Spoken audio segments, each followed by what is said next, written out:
parece? Recording in progress. Hoy día vamos a ver el tema de tipo 3, unidad 3, tipo de datos abstracto. Tema número 3, perdón. En este caso 4, ¿no? Tipo de dato abstracto. Y básicamente lo que ahora vamos a hacer es ver la parte teórica de qué es la abstracción de datos. Ya hemos visto qué es la programación orientada a objetos. Hemos visto también qué son las estructuras de datos y para qué sirven y cómo se los organizan. Qué tipo de estructuras de datos hay, las lineales y las no lineales, dependiendo de su tamaño, las dinámicas y las estáticas, ¿no? Pero ¿de qué nos va a servir las estructuras de datos si no podemos hacer un modelado correcto? Cuando hablamos de tipo de dato abstracto, estamos básicamente hablando, vamos a la grabación, lo tengo por favor. Está bien. Estamos hablando básicamente de cómo vamos a abstraernos ante un problema para que mediante las estructuras de datos podamos darle una solución. ¿De acuerdo? Eso significa que cuando hablamos de abstracción, estamos hablando de más que de todo es una representación de las características esenciales de un objeto o una entidad. Cuando hablamos de abstracción, estamos hablando de abstraernos. ¿Y eso qué significa? Dar nombre a las cosas. Para poder modelar correctamente un tipo de dato, debemos abstraernos para poder darle un nombre y poder darle una solución a un problema planteado, ¿no? Y además debemos referenciar, quiere decir, hacer uso de ese nombre para poder hacer operaciones con ese tipo de datos que vamos a poder realizar. Entonces la abstracción es una representación de las características esenciales de un objeto. Básicamente, el concepto de abstracción es abstraerse de tal forma ante un objeto cualquiera, que significa olvidarse de los detalles para enfocarnos solamente en los elementos que a nosotros nos interesen o que necesitamos que realice ese objeto. Este es un gráfico clásico para representar la abstracción, donde aquí vemos, vamos a simular que aquí hay una línea donde hay un solo objeto que se llama un gato, donde este normalmente es el usuario.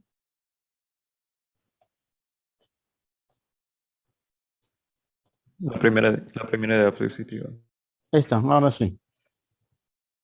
Bien. Básicamente tenemos un muro acá, donde esta parte representa al usuario.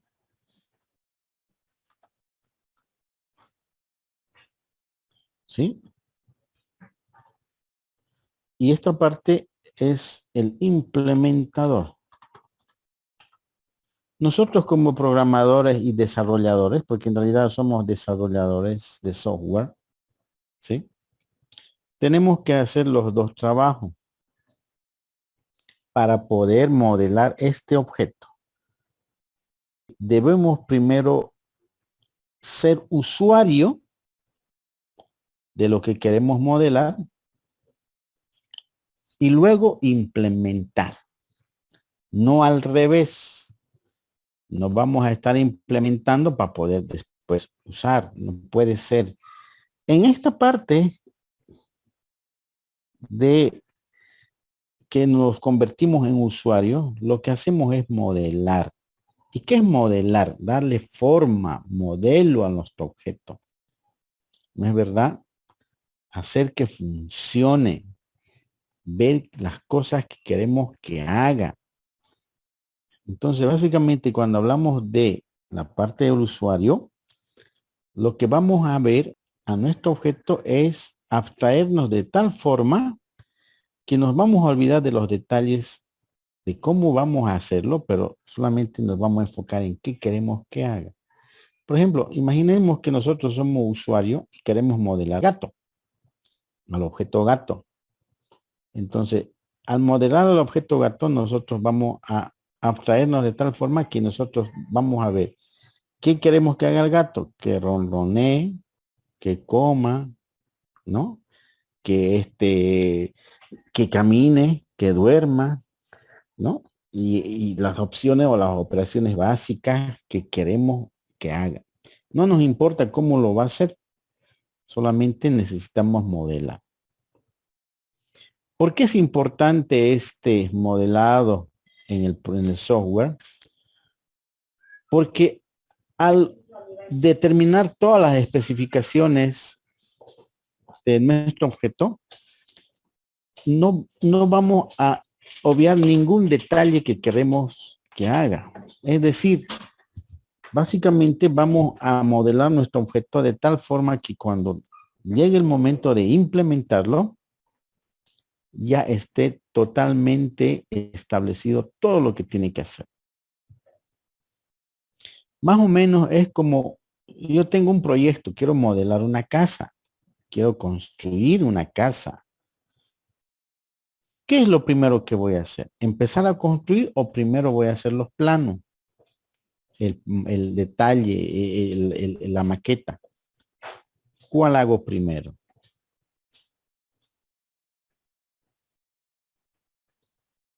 ¿Los planos o empiezo a construir primero y después voy dándole forma?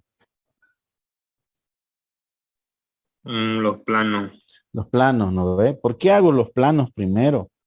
Porque ahí voy a ver la distribución que va a tener, los tamaños que va a tener, si me va a hacer, me satisface mi requerimiento, si es de la amplitud que yo necesito, que yo quiero, si va a ser del color que yo quiero, con vista al norte o al sur, por donde sale el sol, para que no me moleste el sol por la tarde y la calor no me mate, ¿no? O sea, primero voy a modelarlo. Y en software, ¿qué cosa se modelará? Estamos viendo de una casa, de un ingeniero civil. En software, ¿qué vamos a modelar? ¿Qué vamos a modelar? Las clases. Las operaciones que queremos que haga ese objeto. Aparte de modelar las operaciones, vamos a modelar el tipo de datos que va a recibir y qué datos va a recibir, qué datos va a devolver, qué operaciones va a realizar, qué tipo de estructura va a tener, lineal, multilineal, qué tipo de relación de 1 a 1, de 1 a n, de mucho a mucho, cuántos datos va a soportar. Entonces, eso tenemos que modelar. Entonces, yo, por decirles, quiero modelar un objeto llamado punto. ¿Sí? Entonces, ¿qué cosas yo puedo hacer con ese objeto punto? Este punto que ustedes están viendo. ¿Qué puedo hacer con este punto en la pantalla? Puedo mover a la izquierda, mover, un método que se llama mover. Puede ser que desaparezca, desaparece. Puedo hacer que vuelva a aparecer. Puedo volverlo, destruir el punto, crear el punto o más puntos, ¿no es cierto? Entonces, a las operaciones que yo necesito que haga el punto.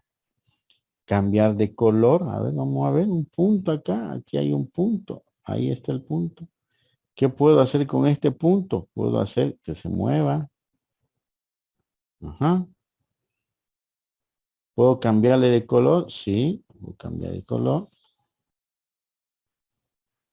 Este no cambia, sí, pero bueno.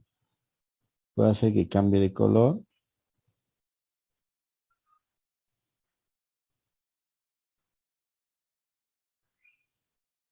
¿No? Puedo hacer borrar ese punto. Puedo crear ese punto.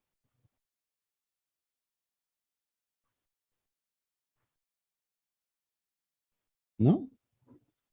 ¿Qué más puedo hacer con este punto?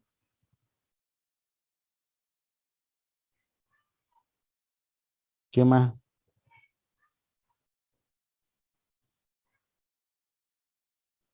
Este es un objeto, ¿no? ¿Qué hace este objeto? A ver. Mueve. Borro. Creo. ¿Qué más puedo hacer con este objeto? Miren. Formarlo. Si no ven, cambiar tamaño sería, ¿no? Cambiar tamaño. Entonces, estoy modelando. ¿Qué más pudiera hacer este punto? A ver, ¿alguien me puede decir? Cambiar de color, ya. A ver, esto sí, pero no cambia, creo.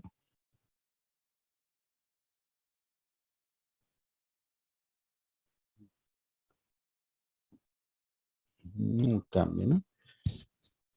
¿Qué más? Cambiar tamaño, mover, ¿no? Entonces, estamos modelando. ¿Ve? Por ejemplo, al modelar este, debería poderse cambiar de color, ¿no? Este objetito de la pizarra de Zoom. Debería poderse cambiar de color, pero no me está permitiendo, seguramente no se puede cambiar. ¿Qué? ¿Ve? Entonces, sencillamente, ¿El punto qué? a ver, por favor, su micrófono.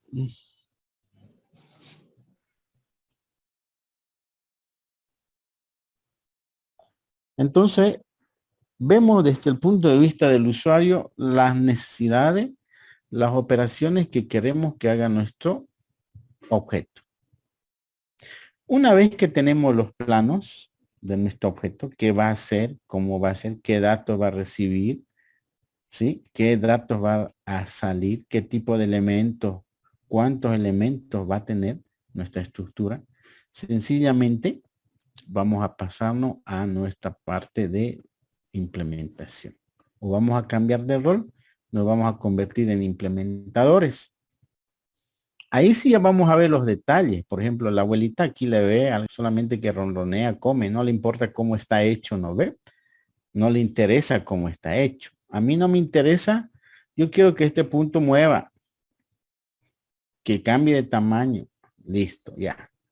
No me importa cómo lo voy a hacer. Una vez que ya he definido qué cosas quiero que haga, recién me voy a pasar al lado del desarrollador y voy a implementar esta clase llamado punto. Entonces ahí ya veré, pues, ¿no? Cómo voy a hacer que sea grande este punto. Pero yo ya sé que cuando tenía que moverse el punto, tenía que recibir estos parámetros, ¿no? Una coordenada X y Y. Cuando tenía que agrandar este punto, lo que tenía que hacer simplemente era recibir un tamaño, un radio nuevo, ¿sí? O una proporción de incremento. Entonces, yo ya con esos datos, yo ya puedo trabajar y implementar. Entonces, primero modelamos, abstraemos el objeto y luego lo implementamos. ¿Y cómo lo vamos a implementar? Mediante una clase.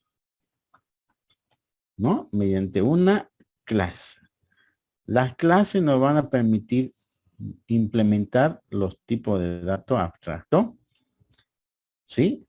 En la cual vamos a poner sus diferentes atributos y los métodos que van a permitir modificar esos atributos, como ya hemos visto en programación orientada a objetos.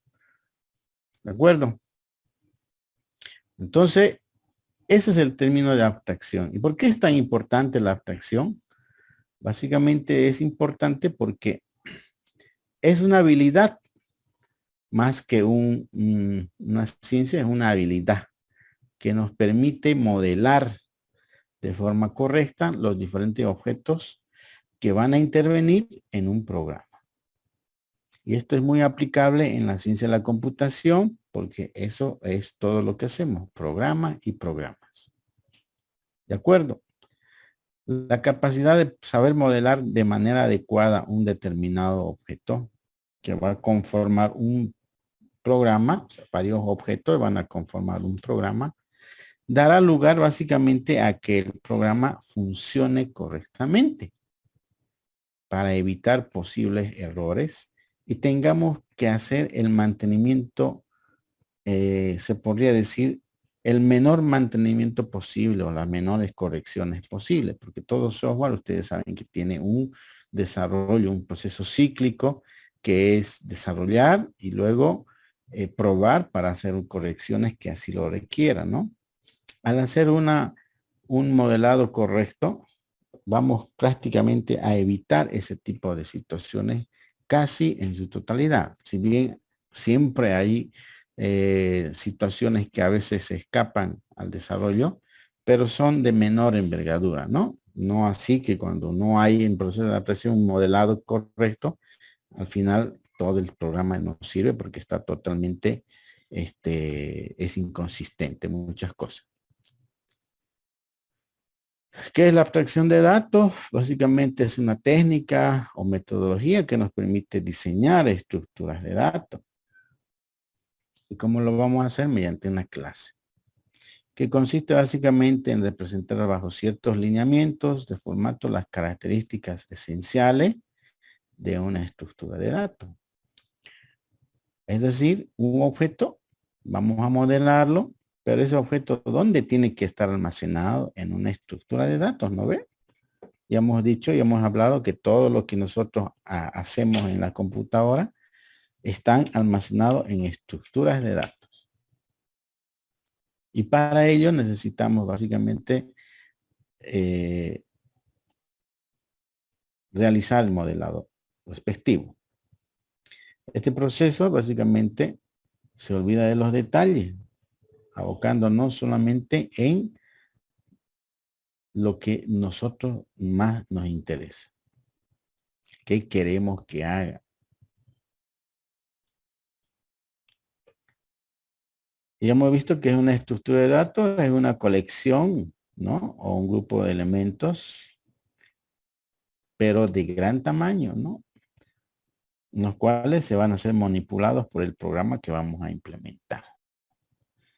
Ya hemos dicho de que la estructura de datos no es para almacenar números enteros. Los vectores no es para almacenar enteros y hacer ordenamiento, inserción, ¿no? Nos enseñan con esos números. Pero en la vida real no se almacenan enteros, se almacenan objetos que permite esa estructura manipular esos objetos. Podemos eliminar, insertar, ¿no? Hacer búsqueda o alguna operación propia de ese objeto que nos va a permitir procesar esa información. Y esa información no es uno, ni dos, ni tres, son miles y miles de datos. Por eso yo siempre hago hincapié en que los programas que ustedes tienen que desarrollar, tienen que tener la percepción de que lo van a hacer para millones de datos, no para uno ni 10, ¿no? Un vector que funcione, un ordenamiento que funcione para 100 datos, pues va a funcionar cualquiera que sea. De ahí vienen los famosos métodos de ordenamiento, ¿no es verdad? El ordenamiento por selección, el ordenamiento por burbuja, el quicksort. Si ustedes se dan cuenta, con 10 datos o con 20 funcionan igual, la misma velocidad, el mismo proceso, ¿sí? Pero si nosotros metemos 2 millones o 3 millones de datos, ahí ya varía, ahí ya cambia la situación. Sabemos que uno es más veloz y más eficiente que el otro, ¿no?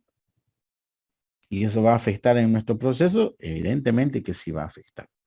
Entonces, hay que tener en cuenta mucho las estructuras de datos. Entonces, el tipo de dato abstracto de una entidad o un objeto básicamente nos va a permitir, mediante el modelado, facilitar su programación. Y básicamente, ¿qué es un tipo de dato abstracto? Es la unión de estructuras de datos más las funciones de abstracción. Y la estructura de datos básicamente son elementos que nos permiten almacenar ese tipo de datos, ¿no? En una secuencia determinada de elementos, es decir, muchos elementos de un tipo de dato o un objeto, ¿no? Y las funciones de abstracción básicamente son funciones que van a permitir hacer uso de esa estructura de datos. Y básicamente van a esconder los detalles de dicha estructura, permitiendo un mayor nivel de abstracción, ¿no?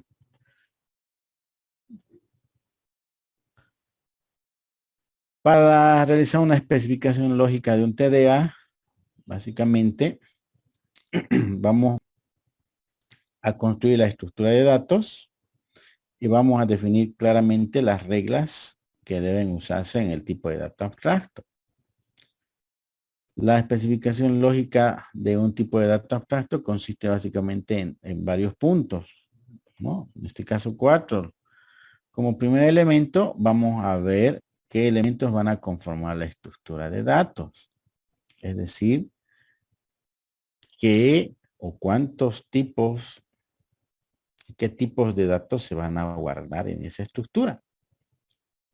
¿No es cierto?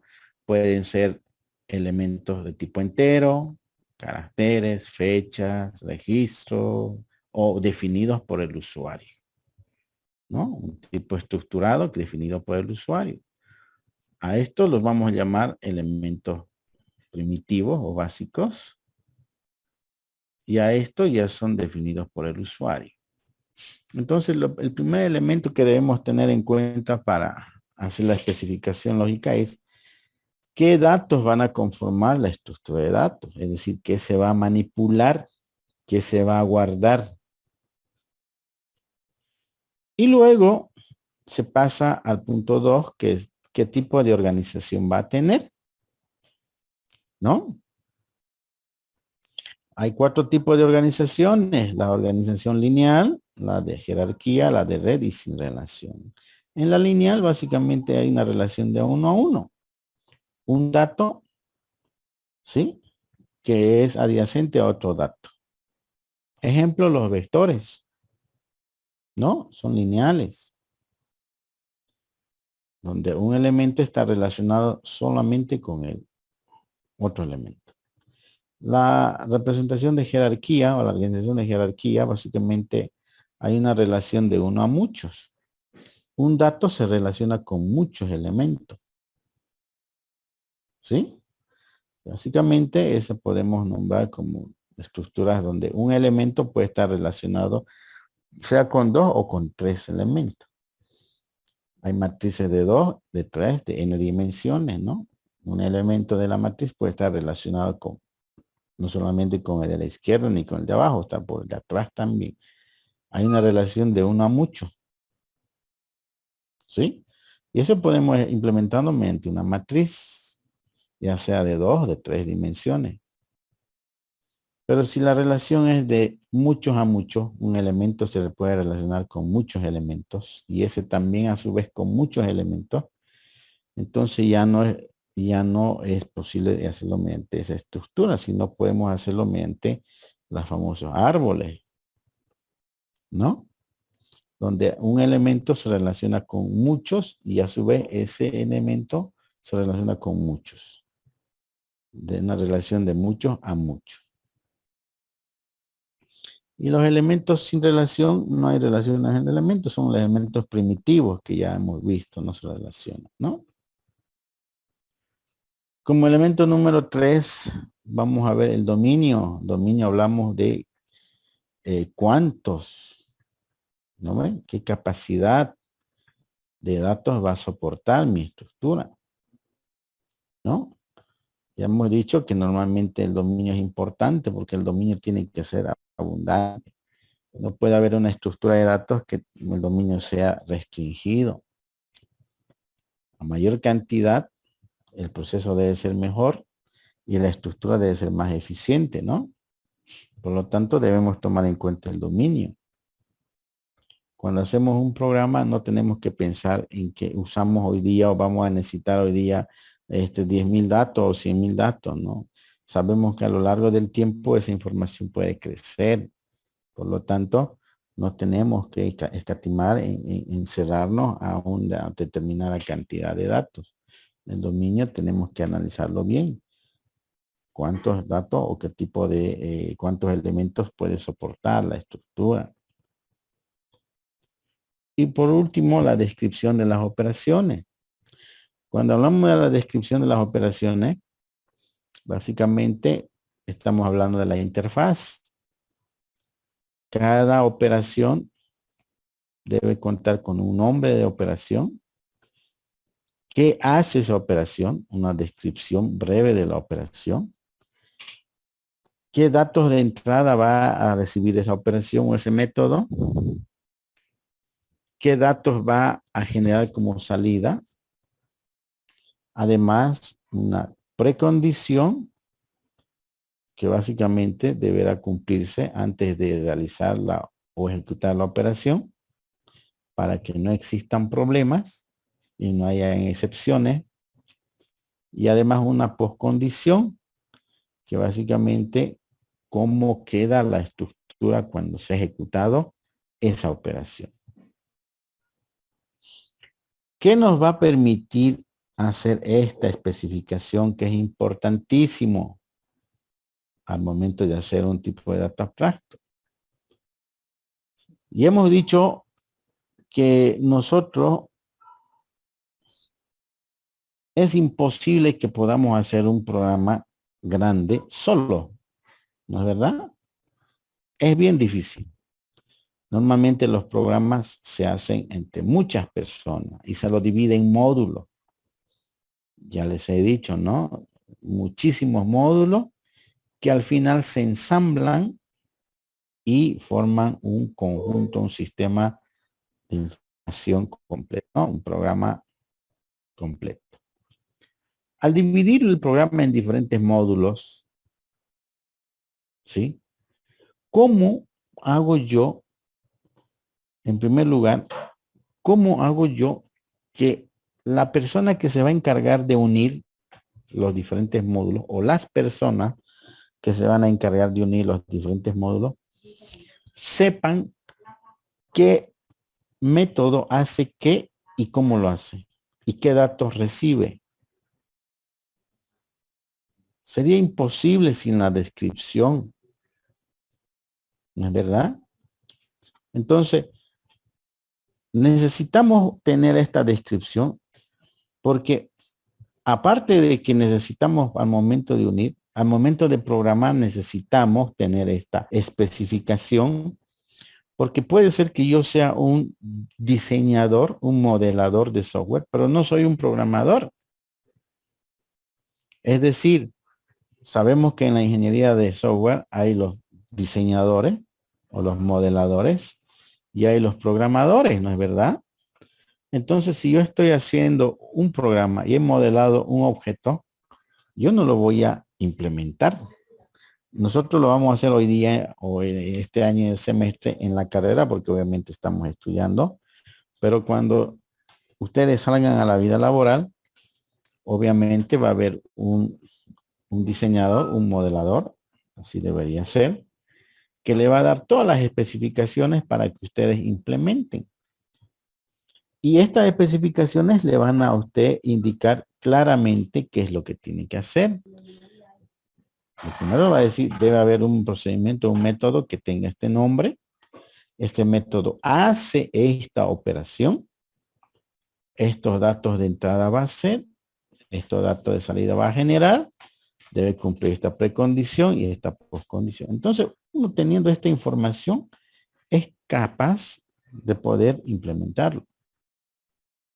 Sea quien sea el programador. Y al momento de ensamblar los diferentes módulos, sabiendo que el método se llama tanto y hace la siguiente operación, sencillamente no le va a costar realizar la unión de los diferentes módulos, ¿no ve? Aparte de que me ayuda a mejorar la programación, por el programador. Le guía muchísimo. Y también le sirve de mucha utilidad al encargado o a las personas que hacen el ensamblado de todos los módulos. También al momento de hacer un posible mantenimiento, una actualización, una modificación ante un problema detectado en la fase de prueba, sencillamente puede ser que otra persona lo haga el mantenimiento o la operación. Y si esa persona no sabe qué es lo que hace el método o cuál es su lógica, la documentación, difícilmente le va a entender código. Es como si yo les diera a ustedes un programa y les diga, a ver, ahora arreglen, está mal, no funciona bien, pero arreglen. Más tiempo van a tardar ustedes en descifrar qué es lo que hace un programa o un pedazo de un programa, ¿sí? Que en lo que van a arreglar. Y eso es lo que normalmente sucede, ¿no?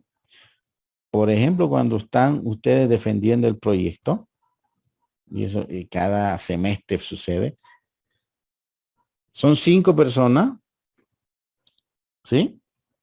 Y resulta que 1 o 2 lo han implementado y los demás quizás han aportado, pero no lo han hecho, ¿no? Y se han aportado, pero no han codificado. Entonces, todo el programa no lo pueden tener en mente qué es lo que hace tal parte. Entonces, cuando yo les preguntaba, ¿qué hace esta parte del código? Ellos agarran y ven y no saben. Ni cuenta se dan. ¿Por qué? Porque no hay una descripción. No hay una descripción de ese programa, de ese método. Entonces, imagínense si ustedes nomás que hacen un programa, un proyecto, y del uno al otro componente del proyecto no se dan cuenta qué es lo que ha hecho o qué es lo que hace el método. A veces ni siquiera ni el que ha implementado mismo se da cuenta, porque son muchísimos procesos. ¿Acaso es uno solo? Son muchas funciones en un determinado módulo que a veces uno se le pierde la cabeza, pues dice, ¿qué hace esta parte? Y tiene que estar recordando. Dice, se da cuenta y ya. Por eso es bueno tener todo el detalle de los métodos ahí en su código también, para que cuando uno tenga que hacer un mantenimiento, una mejora, una actualización del programa, no le cueste casi nada. Diga, este programa hace esto, sí me acuerdo. Su precondición, su poco sencillo, no va a dar lugar a que tengan ese tipo de problema. Entonces ayuda muchísimo. Aquí hay un ejemplo, por ejemplo, clásico, que vamos, el PTT de cadena, donde ustedes conocen el famoso string, ¿no? Pero lo llaman cadena. Y los elementos, básicamente son todos los caracteres alfabéticos, mayúsculas y minúsculas, que va a soportar la estructura, además de caracteres especiales. En la estructura hay una relación lineal entre los elementos, ¿no ve? Una cadena se relaciona con el otro, ¿no? Y lo podemos implementar mediante un vector lineal. El dominio, básicamente, ¿cuántos elementos va a soportar mi cadena? Yo como usuario digo de 0 a 80, pero los programadores de lenguaje de programación, ¿de cuánto a cuánto le han puesto su dominio de la cadena? ¿Cuánto es el dominio de una cadena normal? ¿Ah? ¿Cuántos elementos soporta pues una cadena? A ver.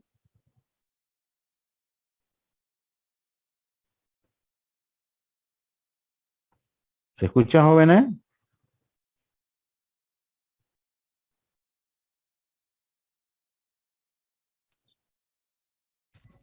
Hola, hola. ¿Se escucha? Sí. ¿Cuántos elementos soporta en un lenguaje de programación, por ejemplo, en Pascal, una cadena?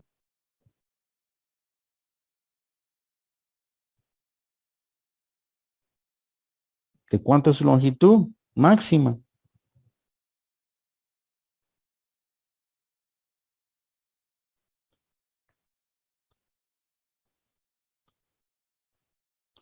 Bueno, parece que están durmiendo algunos, no sé. Pero bueno, normalmente a las 2:55, ¿no es cierto? Pero según usuario, según yo, quiero que mi cadena tenga hasta 80 caracteres, entonces ese sería mi dominio. Si yo quiero hacer un mazo de cartas y tengo el dominio, ¿cuántos elementos cuál va a ser mi dominio del mazo de cartas? A ver.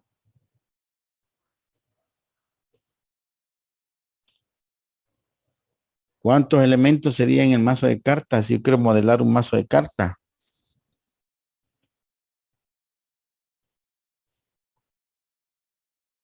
10. 10, o sea que un mazo tiene 10 cartas nomás. 52. 52, ¿no es cierto? ¿Para qué voy a hacer más? Pero si yo quiero modelar este lienzo y digo, este objeto punto, quiero modelar este objeto punto, que me permita poner puntos, ¿sí? ¿Cuántos elementos va a ser mi dominio?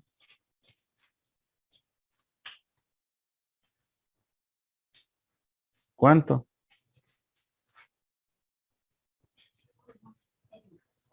¿Ven? ¿Cuántos elementos yo puedo poner? 10, 100, 1000, ilimitado, ¿no es cierto? Entonces estamos definiendo como el dominio de forma ilimitada. ¿Cuántos elementos va a soportar mi estructura? Las operaciones, básicamente, que va a tener este TDA cadena, van a ser básicas, ¿no? Del objeto cadena. Por ejemplo, ¿qué es lo que hace una cadena? Va a tener la creación, en primer lugar, lo básico y la destrucción.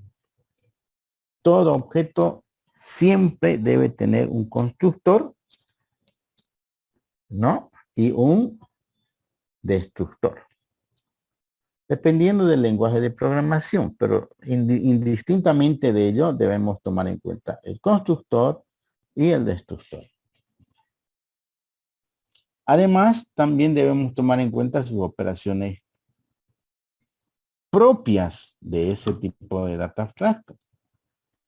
Por ejemplo, en el TDA cadena, ¿qué operaciones hay? Borrar al inicio, borrar final, cambiar un elemento, insertar un elemento a la cadena, insertar una subcadena, sacar un elemento de la cadena o sacar una subcadena, ¿no? Determinar si está vacía la cadena, determinar si está llena la cadena. Pregunta, ¿será que un método llamado ordenar sea propio de una cadena? ¿Qué dicen?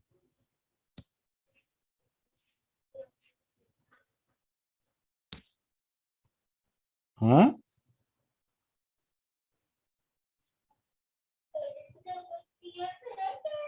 A ver, ¿será que es necesario hacer ese método?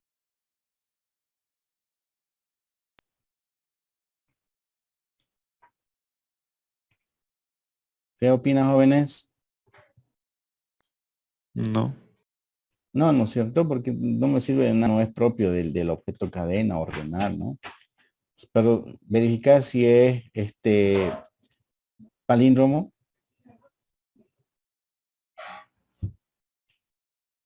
¿Será que es propio? ¿Qué opinan?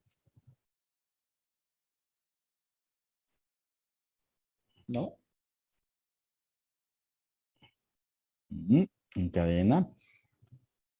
Palíndromo. ¿Cuál es un palíndromo? Con invertido da lo mismo, ¿no es verdad? ¿Sí? Entonces, tiene que ser parte de una operación específica del objeto cadena, ¿no? Entonces, la cadena no tiene palíndromo, verificar si es palíndromo, ¿no? O ordenar, ¿no? Pero sí tiene insertar borrar un inicio, puede tener verificar si está vacía, agregar al final, agregar al principio, etc. Todos estos métodos debo yo cumplir con todo lo que he especificado. En primer lugar, el nombre. Después, la descripción, miren, ¿para qué sirve? Esto me ayuda muchísimo. Dice, sirve para eliminar el primer carácter de una cadena. Ah, borrar de inicio, elimina el primer carácter. Esa es la descripción. ¿Qué elementos de entrada va a tener? Básicamente entra la cadena sobre la cual se va a eliminar, que es el self, y el primer elemento que se va a eliminar, ¿no? Entonces, solamente entraría la cadena y sabemos que va a borrar el elemento inicial. Entrada, solo la cadena la cual se va a eliminar. ¿Qué va a salir? Por ahí inicio va a salir el carácter más a la izquierda de la cadena. Es decir, la cadena se modifica, ¿no? Y queda sin el elemento de más a la izquierda de la cadena. Entrada, entra la cadena, salida, sale la cadena modificada. ¿Cuál es la precondición? Que la cadena no esté vacía. No puedo yo borrar inicio a una cadena que está vacía. No puedo llamarle, ¿no? Entonces, primero, mínimamente debe tener un elemento. Si no, no puedo yo ejecutar eso. ¿Cuál sería la postcondición? Que la cadena tiene todos los caracteres menos el primero. Entonces, aquí está la especificación de ese método de forma completa. ¿Qué operación más puedo tener? Agregar al final. ¿Cuál es su descripción? Agrega un carácter al final de la cadena, en la última posición. ¿Qué elementos va a entrar? La cadena a la cual voy a modificar, pero también un carácter. ¿No? Va a entrar la cadena y el carácter. ¿Qué va a salir? La cadena modificada con un carácter adicional. ¿Hay una precondición? Sí, porque dice agregar final. Quiere decir que la cadena no puede estar llena. No puede estar más de 80 la dimensión. Tiene que ser menor. Porque si es 80 no voy a poder agregar. Entonces la precondición es que la cantidad de caracteres debe ser menor que 80. Porque si es 80, está llena. ¿Y cuál será la postcondición? Básicamente la cadena tiene el carácter L, ¿sí? Que está a la parte más extrema derecha de la cadena. Entonces, ahí está la especificación de un método llamado agregar al final. La vacía, obviamente, ya hemos dicho. ¿Para qué sirve? Para determinar si la cadena está vacía. ¿Qué va a entrar? La cadena a la cual se va a verificar. Que va a salir un verdadero o un falso. Esto, por ejemplo, es un método. ¿No es cierto? Pero es un método de tipo función. Estos son procedimientos. ¿De acuerdo? En cambio, este es una función. Y las funciones no pueden tener precondiciones ni postcondiciones. ¿Por qué no pueden tener precondición ni postcondición, jóvenes? ¿Alguien me puede explicar? ¿Por qué las funciones nunca tienen precondición ni postcondición?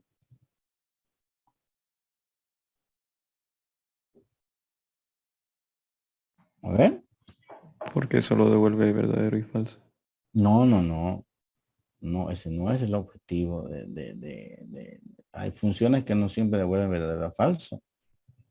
¿Devuelve un valor? No. Sacar promedio, digamos, ¿no? Es una función. O calcular promedio. Puede ser calcular la longitud, ¿no? Calcular la longitud de una estructura. Cuántos elementos tiene. O verificar si es algo, digamos, ¿no? Funciones, devuelven un valor las funciones. Pero ¿por qué no pueden tener una precondición y una postcondición? Sencillamente porque al ser funciones, tienen que devolver un valor. Sí o sí un valor. Un sí, un no o un número. ¿Y qué pasa si la precondición no se cumple? Si yo pondré una precondición dentro del método, pongo una precondición, y si no cumple, ¿qué voy a devolver? ¿Me entienden, no? Imaginémonos que hay una función y no cumple la precondición. ¿Cuál va a ser el valor que voy a devolver? Entonces, las funciones nunca pueden tener precondición ni postcondición porque no modifican, solamente son funciones que devuelven un valor, pero no modifican la estructura. ¿No? Son los famosos getters. Entonces, clarísimo, las funciones no tienen precondición ni postcondición, porque no modifican la estructura, solamente hacen una consulta de algún atributo específico. No pueden tener precondición porque si no cumple esa precondición, entonces sencillamente que va a devolver. Aquí sencillamente yo puedo decir una condición. Si la cantidad es mayor que 80, no hace nada, no agrega al final. Más bien puedo mandar un mensaje de error, decir error, cadena llena. La cadena está llena. Pero no hago nada más, mando un mensaje de error. No tengo que devolver nada, es un procedimiento. En cambio acá, ¿cómo pudiera yo poner? Decir, si la cantidad es 0, ¿qué voy a devolver? ¿No ve? Entonces no puede haber una precondición ni una postcondición. Normalmente a las funciones, ¿cómo se determina si una función va a ejecutar, si no va a generar excepción? Es desde afuera. Afuera yo puedo preguntar antes de llamar a la función para que ésta no tenga ningún problema. Es decir, si yo tengo un método que me determine la cantidad de una estructura, entonces él me va a contar dentro del procedimiento, ¿no? Pero, ¿qué pasa si está vacía? ¿Qué pasa si está vacía mi estructura? ¿Cómo yo voy a evitar que no haya un problema? Debo desde afuera verificar de que esa estructura esté correctamente establecida. ¿De acuerdo? Imaginémonos que yo tengo un void sacar cantidad.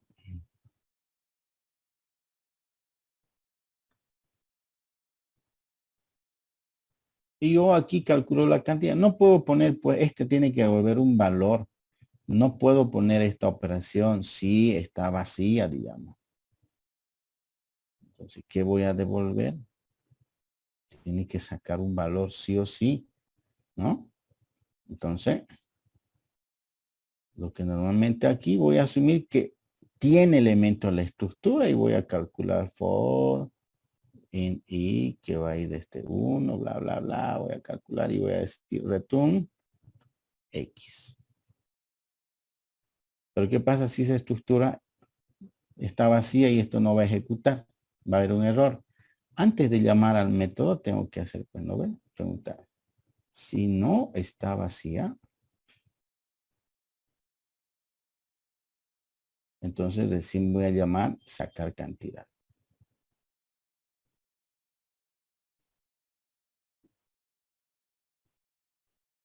Ah, ¿qué estoy haciendo? Antes de llamar a este método, cuando lo use, estoy verificando que no esté vacío.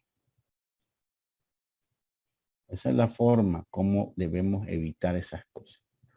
Por lo tanto, Los métodos de tipo función no pueden tener una precondición ni una postcondición. Llena lo mismo, sabemos qué hace, verifica si está llena, ¿no? La entrada es la cadena de texto, la salida básicamente es, dice, true o false, ¿no? La precondición no hay, ni la postcondición tampoco. Entonces, son elementos, métodos que sencillamente nuestro programa o nuestro objeto tiene que realizar. ¿De acuerdo? A esto se le llama el modelado de los datos, el modelado del objeto. Estamos haciendo la especificación de forma correcta. ¿No es verdad? De forma correcta. Entonces, ahí va a estar bien documentado la descripción de los métodos, qué elementos de entrada tiene, qué elementos de salida, qué precondición y qué postcondición va a realizar. ¿Qué estamos haciendo al hacer toda esta parte, aunque ustedes lo vean medio morosa? Sencillamente estamos modelando. Ya estamos teniendo una idea clara de cómo va a ser nuestro objeto, qué tiene que tener nuestro objeto. Para que al momento de implementarlo ya sea facilingo. Teniendo todos estos datos, sencillamente la implementación ya no es nada. Y al hacer todo esto, vamos a determinar qué posibles errores podemos generar.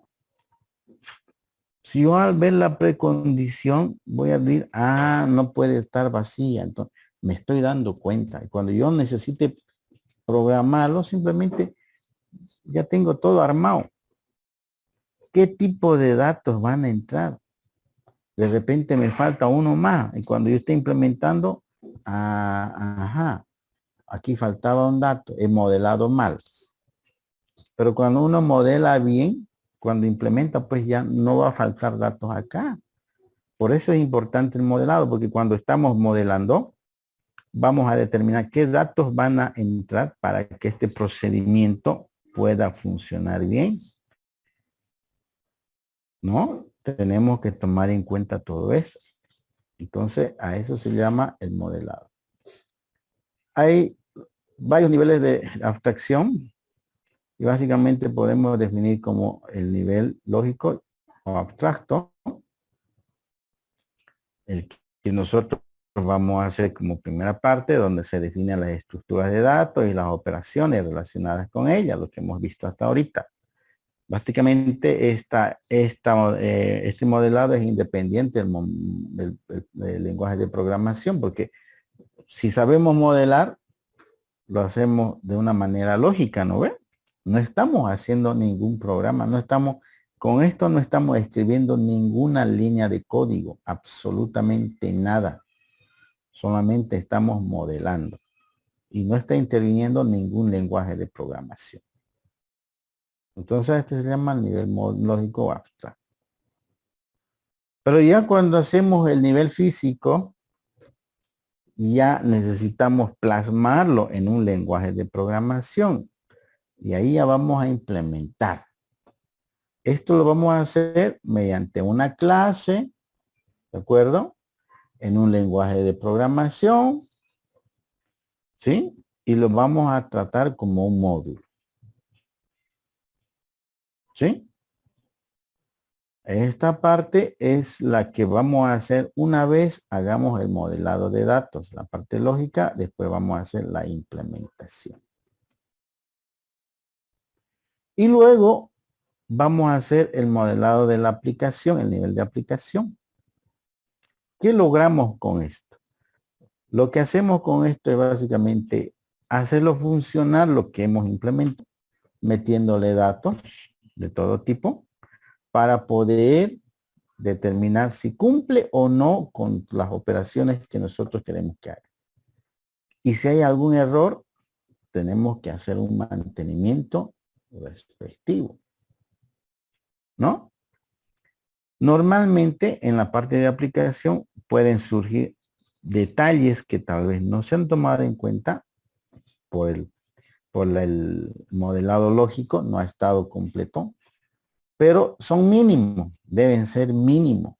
Por eso es importante esta parte, porque al hacer un buen modelado lógico abstracto, vamos a implementarlo como tiene que ser, y al hacer la aplicación no va a haber ningún problema que resulte de un mal modelado lógico. Yo voy a ver que la aplicación cumple con lo que yo quería que haga, porque yo me abstraí tanto en los detalles y me fijé solamente en la parte que yo necesitaba. Entonces la aplicación, voy a decir, quiero que haga esto, sí. Mi modelado decía agregar al inicio, agrega, sí. Borrar el final, borra, sí. ¿No? Entonces sencillamente yo voy a hacer uso de lo que yo he implementado, y si hubiese alguna situación de corrección, se lo va a hacer corregido, ¿no? Se lo va a corregir, pero teniendo en cuenta pues todo esto es mucho más fácil, ¿no? Muchísimo más fácil. Entonces, no hay que olvidarse de esos tres aspectos fundamentales. Entonces vamos a empezar por la parte del lógico abstracto. Dice que la independencia de datos y el ocultamiento de la información es importante. Quien implementa el TDA no debe estar influenciado por la aplicación que tenga la estructura. Es decir, el que use la aplicación no tiene por qué saber cómo se han implementado sus operaciones, ¿no? Entonces, por eso es importante. Además, debemos tomar en cuenta de que los programas que nosotros vamos a implementar no es para que nosotros lo manejemos. O los programas que vamos a modelar no es para que nosotros lo manejemos. Es para que el usuario final, que no somos nosotros precisamente, lo maneje. Y debemos darle a ese usuario final una capacidad de manejo, pero sumamente fácil. Él no tiene por qué saber cómo funciona. Lo único que tiene que hacer es usarlo en la aplicación. Además, la forma como se almacenan los datos es importantísimo. Y básicamente es independientemente de su aplicación. ¿No? Y ahí vamos a recordar lo que hemos hablado en la anterior clase, donde todas las aplicaciones que nosotros hemos visto y conocemos guardan su información, ¿no es verdad? Guardan su archivo, no manejan base de datos. ¿De acuerdo? Y al manejar su propio archivo, básicamente, a nosotros no nos importa cómo guardan la información. Cuando yo soy usuario de Word, yo guardo mi carta, ¿no es verdad? Yo soy usuario final. Pero a mí no me interesa cómo lo he guardado ese archivo, la carta, cuando yo le doy negrita, cursiva. Yo no me interesa cómo lo guarda.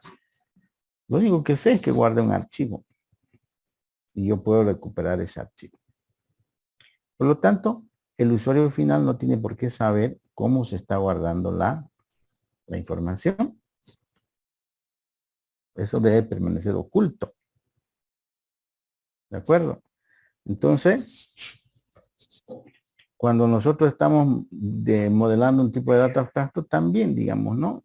Al momento de modelar, debemos decir, tiene que guardar.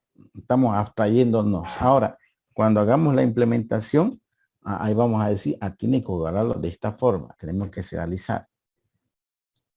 Tenemos que serializar y lo vamos a guardar con estos parámetros. El objeto tiene que ir así para que cuando recuperemos la información vaya de nuevo a la estructura y podamos modificar la estructura. Entonces, es importante también el guardar la información. ¿Cómo describir los niveles de abstracción? Básicamente, ya les había dicho, es como construir una casa, ¿no?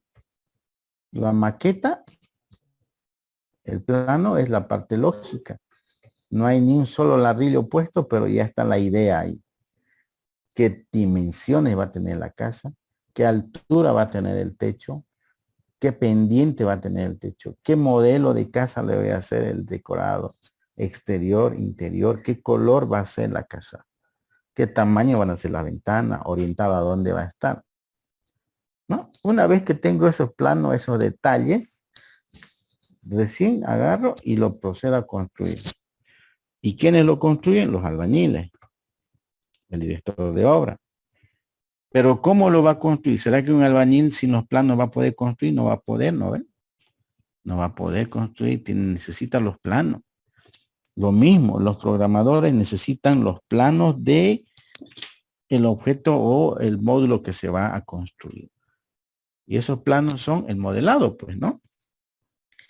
Y una vez que se ha terminado la casa, se agarra y se lo pone pues a prueba, ¿no? Se pone cargas, se trasladan personas, ¿no? Para ver si cumple con la funcionalidad correspondiente, ¿no?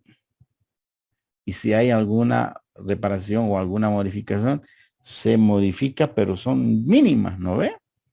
Imagínense que no hagan plano y la construyan y después resulta que hicieron mal una viga o una columna o algo y hay gotera y se rompió la viga porque no hubo planos, no hubo diseño.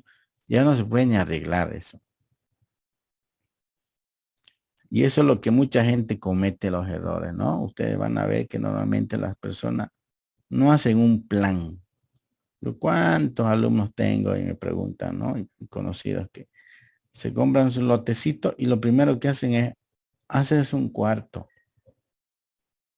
Y después de mucho tiempo, otro cuarto al lado. Y después, otro cuarto al lado. Y otro cuarto al lado. Y después terminan llenándolo de cuartos el terreno.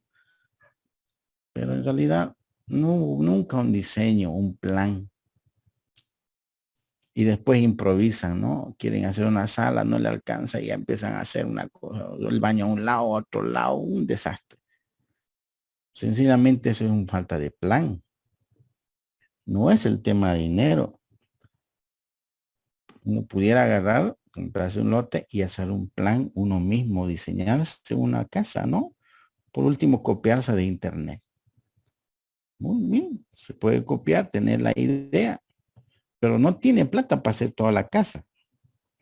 Pero con la plata que podía haber hecho el cuarto, puede hacer una fase de la casa, un cuarto, pero con vistas a que la siguiente parte de la casa corresponda al modelo que estaba establecido. Es decir, partirle una casa bonita como quieren, pero en cuartos, ¿no ve? Y pueden hacerlo. Pero no improvisar un cuarto aquí, un cuarto al lado, un cuarto al lado. Ahí no tiene arreglo, pues. Para hacer una casa bonita tienen que tumbar todo. Entonces, es lo mismo.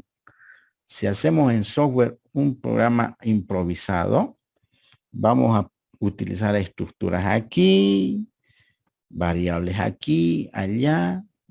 Va a funcionar una cosa, pero otra cosa ya no va a funcionar. Y cuando queramos hacer algo, en realidad no sirve nada. Entonces, esa es una analogía, ¿no?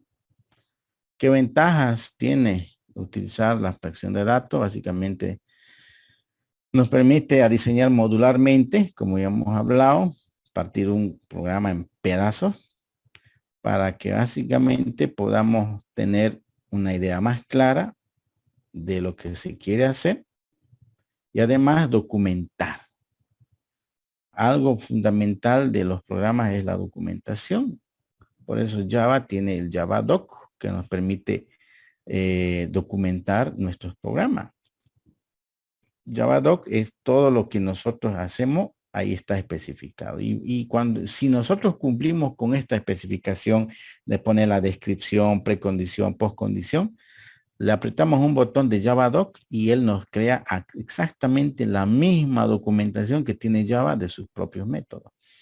Cuando nosotros entramos a Java y necesitamos qué hace un método o qué parámetros recibe y qué devuelve, le damos F1 o help y nos da, ¿no ve? Dice, o escribimos el método y le ponemos F1 y nos da este método, recibe estos parámetros, devuelve este parámetro, bla, bla, bla, ¿no?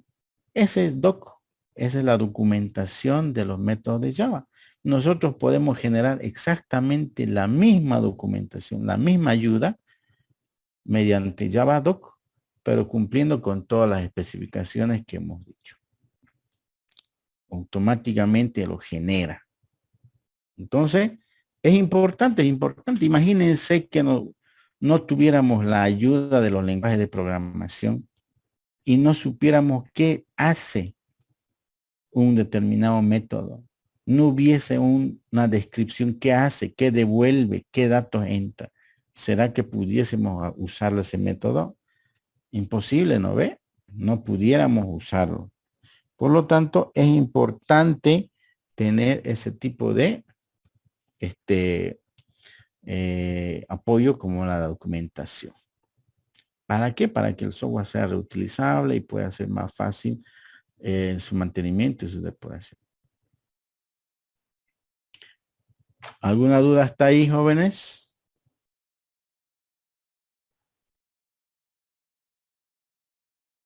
¿Dudas, consulta?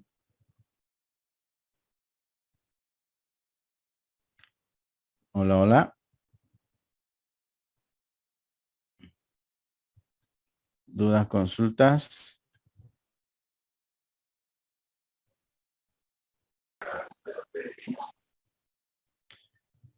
¿Dudas, jóvenes? Todo claro, ingeniero.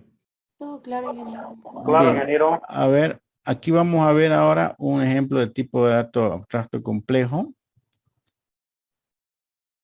que nos va a dar una idea y ustedes van a implementarlo, van a modelarlo. Les voy a pedir que lo modelen.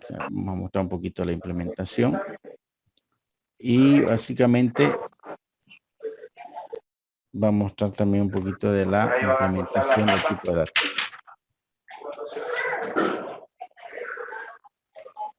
A ver. Aquí tenemos un tipo de dato básico, como es el TDA complejo. Estos tipos de datos abstractos son los más facilitos. Vamos a empezar por ahí. El tipo de dato complejo, conjunto, polinomio, fracción, para que vayamos modelando. Básicamente este tipo de dato complejo dice, es un objeto matemático que se puede representar como una pareja ordenada. Un complejo básicamente es como sacar la raíz de un número negativo, ¿no? Sale con su número y su imaginario, ¿no? Está compuesto, dice, por dos elementos, donde la primera parte es el elemento normal y el elemento es el imaginario, la segunda parte. 2 más 3i, imaginario. ¿No? Entonces, un número complejo tiene dos elementos, una parte entera y una parte imaginaria. ¿Qué operaciones se puede hacer con un complejo? La suma, la resta, multiplicación, división. Operaciones básicas de este TDA, sí. No voy a meterle ordenar, intercambiar, no forma parte. Sí puedo hacer operaciones de suma, resta, multiplicación, división. Es decir, si tengo el complejo C1 y el C2, podemos hacer C1 y C2. ¿Qué vamos a hacer en la operación C1 y C2? Vamos a sumar las dos partes enteras y las dos partes imaginarias. Si hacemos la resta, vamos a sumar las dos partes, restar las dos partes enteras y las dos imaginarias. ¿No ven? La invariante. Básicamente, cuando hablamos de invariante, estamos hablando de qué estructura va a utilizar este tipo de dato abstracto. ¿No? ¿Cuántos elementos? Ahí vemos dos, una parte real y la imaginaria. Puede ser entera y la imaginaria. Eso es un elemento básico.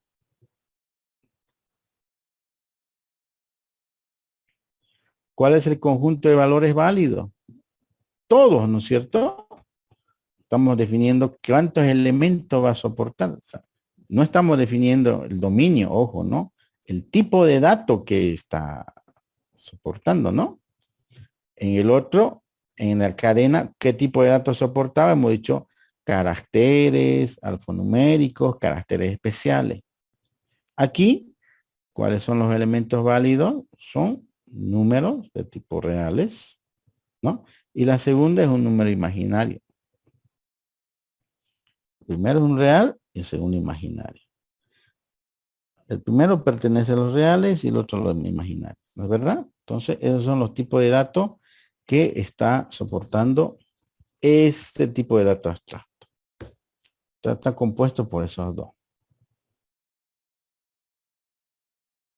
¿Qué operaciones?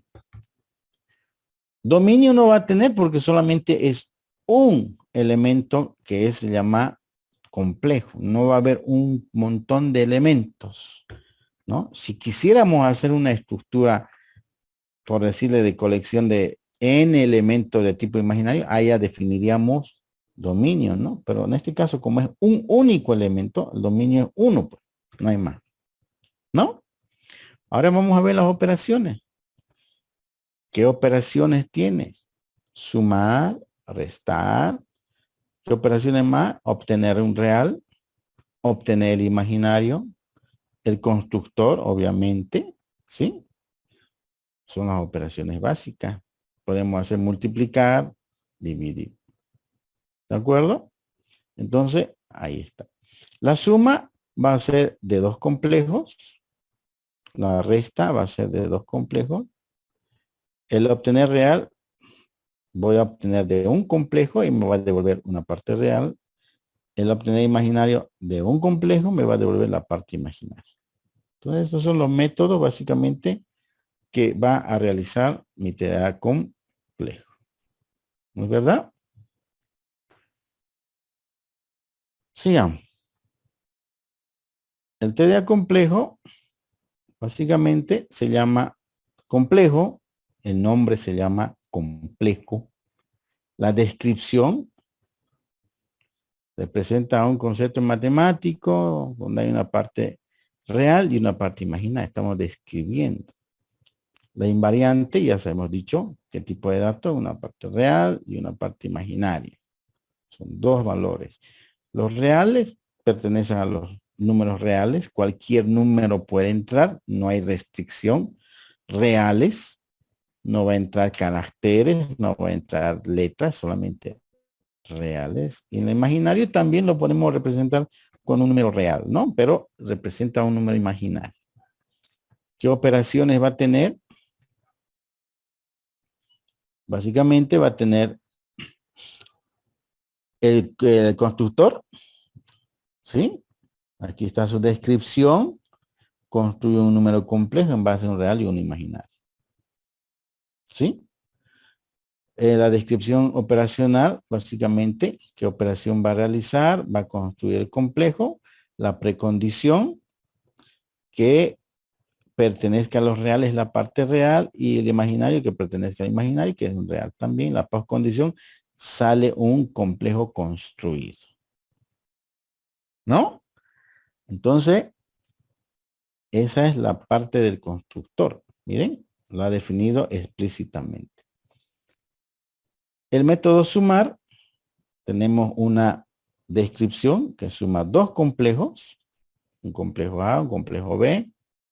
La descripción operacional, entran dos complejos, las variables que entran y sale un complejo, ¿no es verdad? Estas son las variables que entran y las variables de salida, ¿no? Solamente que en este está más resumido, ¿no? En este entraba los valores del real y el imaginario y salía un complejo creado, ¿no? Aquí entran dos complejos, variables de entrada, variable de salida, que sale. Precondición, ¿no? Que los dos sean complejos, es decir, los dos pertenezcan a un complejo. Y la postcondición, sale un elemento donde sumamos las partes reales y la parte imaginaria del otro elemento. Esa es la postcondición.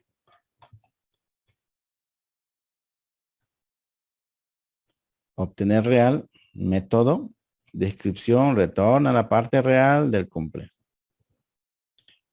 elementos de entrada, entra un complejo y que devuelve solamente un real. Un método que devuelve la parte real. Esta es una función. Y hemos dicho que en las funciones no hay precondición. Y la precondición tampoco, porque no cambia la estructura. ¿No? Aquí obtener el real. Pero en realidad no debería haber. La implementación. Una vez que hemos modelado esto, ahí está todo modelado. Implementamos, ¿no? ¿Y cómo vamos a implementar? En un lenguaje de programación. En este caso, en una clase. Y la clase se va a llamar complejo, donde básicamente tiene dos elementos que son la parte real y la parte imaginaria. Estos son atributos. ¿De qué tipo lo he declarado? De tipo double. No, puede ser tipo float también. El constructor entran dos elementos, como decía la especificación, y se generaba un nuevo elemento construido. ¿Es verdad? Bien. El sumar entraban dos complejos y salía un complejo. Aquí está. Entraban dos complejos y salía un complejo. La precondición, ¿cuál era la precondición? Que sean complejos. Y la postcondición salía un complejo donde sumo las partes reales y las partes imaginarias. Entonces aquí está. Suma complejo 1, complejo 2. Estoy creando un complejo 3 nuevo con los parámetros de entrada. Estoy sumando en el complejo 3 las partes reales. Y estoy sumando en el complejo 3 las partes imaginarias. ¿Este es un complejo? Sí, la precondición decía de que tiene que ser un complejo. Y el resultado debe botar un complejo, por lo tanto devuelvo el C3. Entonces, ¿está cumpliendo con todo el requerimiento? Sí. Si nos damos cuenta, en base a lo que ya estaba anteriormente, estoy haciendo la programación. Obtener real, que entra un complejo y devuelve un dato del tipo real, ¿no es cierto? Un dóbulo en este caso. Lo único que hago es devolver esa parte real. Algo importante que debemos tomar en cuenta también nosotros al momento de hacer la implementación de los programas es la interfaz. Aquí estamos viendo una interfaz amigable, donde tenemos una ventana bastante sencilla. Tenemos dos cuadros de texto por este lado para introducir datos reales y dos cuadros de texto para introducir las partes imaginarias. Cada uno con su etiqueta, con su label que le identifica. ¿Sí?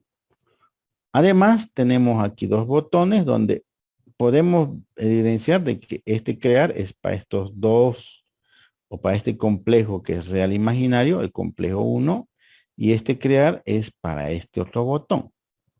¿No? Si no quiero utilizar un botón o dos botones para cada uno, en este caso uno para cada uno, tendría que utilizar una etiqueta de selección, ¿no? Para ver cuál voy a crear con un solo botón. Eso ya es más que todo un diseño estético, ¿no? Un diseño de amigabilidad que se le da a la plataforma o en este caso a la parte visual. Además, tenemos acá dos botones que nos van a permitir realizar los dos métodos que hemos implementado. Sumar estos dos complejos o sacar la parte real, ¿no? Entonces, esta sería una interfaz donde básicamente pudiéramos manejar un complejo, pero no está completo, ¿no es verdad? Simplemente es una muestra de cómo debemos implementar nuestros formularios, ¿sí? De tal forma que sean amigables para poder utilizarlo, ¿sí? Entonces es importante. A simple vista nos podemos dar cuenta de que este botón es para estos y este es para estos dos. Y estas son las operaciones. Pero tenemos que tener un orden, tenemos que tener un criterio para poder hacer que nuestra interfase gráfica sea amigable. Eso es importante, jóvenes. ¿De acuerdo? Aquí muestra que ha generado el real 2, imaginario 5. Y aquí está mostrando el complejo 1. Aquí está el complejo 2, 4 más 1 y complejo 2. Y la suma de estos dos sencillamente es 4 más 2, 6, 5 más 1, 6 imaginario. Pero no solamente pueden ser enteros, pueden ser reales, porque eso lo dice su tipo de elemento, ¿no? Que va a soportar. En este caso, aquí hay 9.4 y 2,7. Este es el complejo 1 y el complejo 2, ¿no? Sumamos 9 más 2 es 11. En este caso, 9.4 partes reales, ¿no?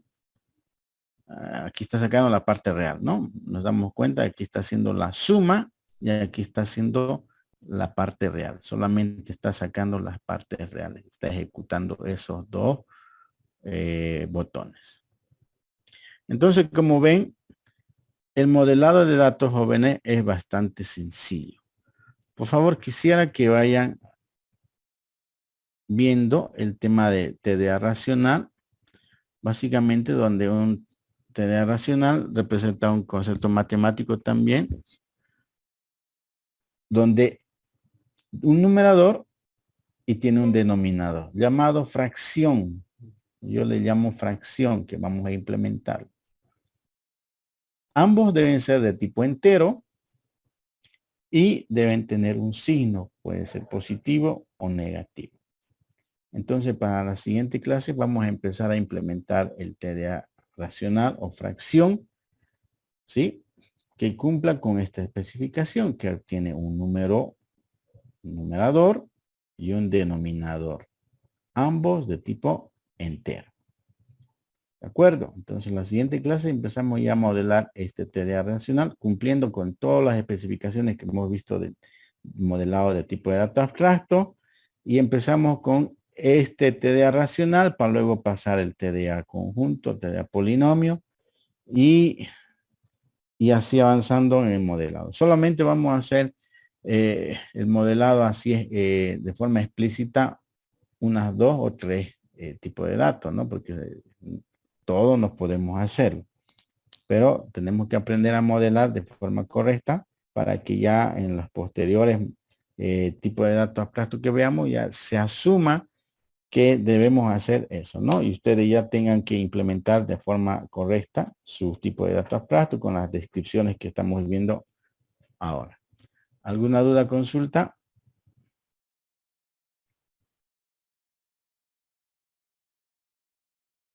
¿Dudas, consultas, jóvenes?